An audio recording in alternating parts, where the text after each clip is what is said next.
The national capital, where the cabinet in Delhi may take oath on February 19 or 20. The legislative party meeting may take place on February 17 or 18. As soon as Prime Minister Narendra Modi arrives in Delhi tonight, the efforts to form the Delhi government will intensify.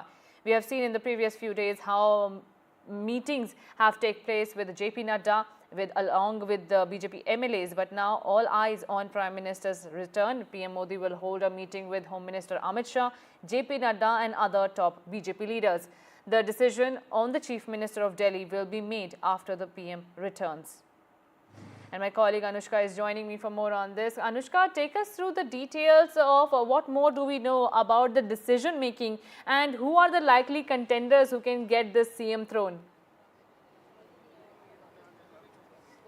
Well, certainly, Aditi, the government formation process is set to gain momentum after the Prime Minister arrives today. Now, we are getting to know by the BJP sources is that tomorrow a legislative meeting is about to happen under the Home Minister Amit Shah, and also JP Nadda is going to chair this meeting. Now, out of 48 MLAs, 15 MLAs names have been shortlisted, and out of the 15, 9 MLAs will be given key positions like Chief Minister, Deputy Chief Minister, and also Speaker of the Lok Sabha, Speaker of the Legislative Assembly. All these posts will be in fact given to all the selected MLAs. And also we are seeing that marathon meetings have been held with BJP's top brass. Now after the Prime Minister comes today, there is going to be a consultation between the BJP top brass, top leaders like Home Minister Amit Shah, JP Nadda and several of the other people who were involved in Delhi's election process. Also we are seeing that after this marathon meetings, the Delhi is about to in fact get its first cabinet on around, and the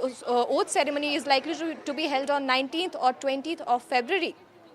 Now, given all of that facts in detail, the BJP sources have said that a significant development also we are seeing is in fact happening in Delhi, and now key decisions are going to be taking place in the meetings that are to be held tomorrow also. And we are seeing that ahead of all these meetings, tomorrow is going to be a significant legislative meeting with the party members and senior officials. After that, swearing-in ceremony is set to be held around 19th or 20th of February. Now, after the Prime Minister arrives, there is going to be a in-detail discussion of the MLAs and all the 48 MLAs who were in fact the winners in this year's election, and also after that the decision is about to be made as to who will get the Chief Minister post. We also saw that. Right.